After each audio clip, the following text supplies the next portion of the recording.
প্রধানমন্ত্রী নির্বাচিত হবার পর এই প্রথম বগুড়া সফরে গেলেন বিএনপির চেয়ারপারসন প্রধানমন্ত্রী জনাব তারেক রহমান।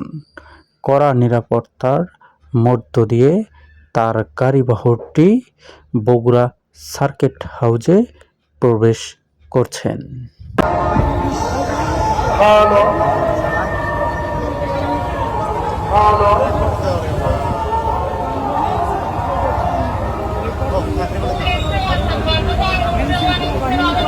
বিভিন্ন বাহিনী আমরা দেখতে পাচ্ছি যে মাননীয় প্রধানমন্ত্রী জনাব তারেক রহমানের গাড়ি বহরে মাননীয় প্রধানমন্ত্রীর গাড়িটি ইতিমধ্যে বগুড়া প্রবেশ করে।